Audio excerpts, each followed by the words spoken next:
Lisa, an inquisitive 10-year-old, arrives at her grandparents' secluded countryside estate. The house stands like a shadow against the twilight, its crooked windows glinting eerily in the fading light.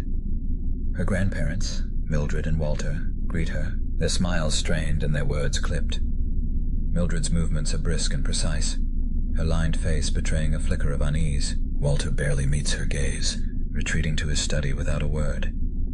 Lisa feels a faint chill, not from the air, but from the heavy tension that cloaks the house. While exploring the house, Lisa stumbles upon the attic door. The wood is worn and carved with strange symbols, which catch the dim light at odd angles. She places her hand on the handle, only to recoil from its icy chill. A soft voice whispers her name. Lisa. She peers around, but no one is there. Just as she begins to lean closer to the door, Mildred calls her downstairs, snapping her out of her daze. The noises begin. Lisa lies in bed, staring at the ceiling as shadows dance in the moonlight. The creak of the house settling blends into the distant sound of the wind, but then a loud thud erupts from above. Her heart pounds as the thuds grow louder, like heavy boots stomping across the attic floor. Each deliberate step vibrates through the walls, making the hairs on her neck stand on end. She calls out to her grandparents, but her voice feels swallowed by the silence. The second night, Lisa wakes to the sound of knocking on her window. She cautiously approaches, her breath forming frosty clouds in the frigid room. Outside, a twisted shadow looms, its edges flickering as though it doesn't belong in this world. Then, the knocking shifts to her bedroom door.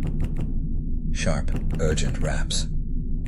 As she pulls the door open, the hallway stretches unnaturally long, its end shrouded in consuming darkness. A faint laugh echoes, sending her scrambling back to bed. The next morning, Lisa notices odd behaviors in her grandmother. Mildred mutters to herself as she stares at her reflection in the hallway mirror, touching the deep lines on her face. Lisa overhears her speaking in fragmented sentences. It wasn't meant to be this way. It should have worked. Walter snaps at her to stop rambling, but Mildred ignores him, her gaze distant and haunted. On a cold winter's night, Mildred and Walter stood in the forest behind their home, a roaring fire casting long shadows on the barren trees. Lisa, her young face glowing in the firelight, held her grandmother's trembling hand. Mildred and Walter, desperate to regain their youth, chanted an ancient destiny swap spell, learned from Walter's occultist brother. Mildred's voice faltered as her nerves took over, breaking the incantation. The flames erupted, the ground trembled, and Lisa's innocent soul was ripped from her body, trapped in Mildred's 90-year-old frame.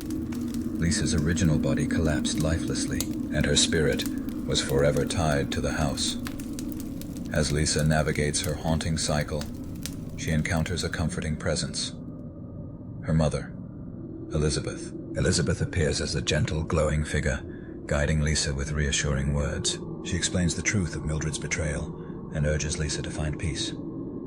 Elizabeth's warm light contrasts with the cold, oppressive energy of the attic, giving Lisa moments of courage and clarity. Walter's bitterness is revealed through fragmented memories. Years ago, while he was away fighting in a battle, Mildred had an affair with his brother, a charismatic but dangerous occultist. Walter confronted Mildred and his brother, but she denied the accusations vehemently. It wasn't until years later, on his brother's deathbed, that the truth came out. Walter found Mildred's diary, detailing her longing to reunite with his brother as a younger version of herself. Enraged, Walter sabotaged the ritual as revenge, ensuring Mildred's punishment for her infidelity and greed. Lisa begins reliving her haunting repeatedly. Each time she wakes in her bed, she's convinced the nightmare is over.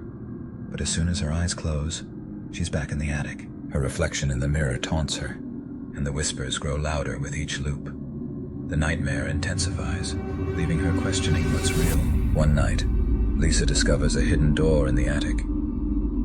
Inside, she finds a forgotten room, cluttered with eerie relics.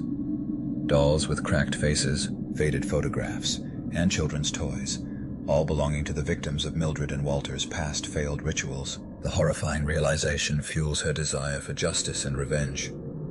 Lisa encounters Evelyn, the ghost of a teenage girl whose life was also stolen by Mildred and Walter.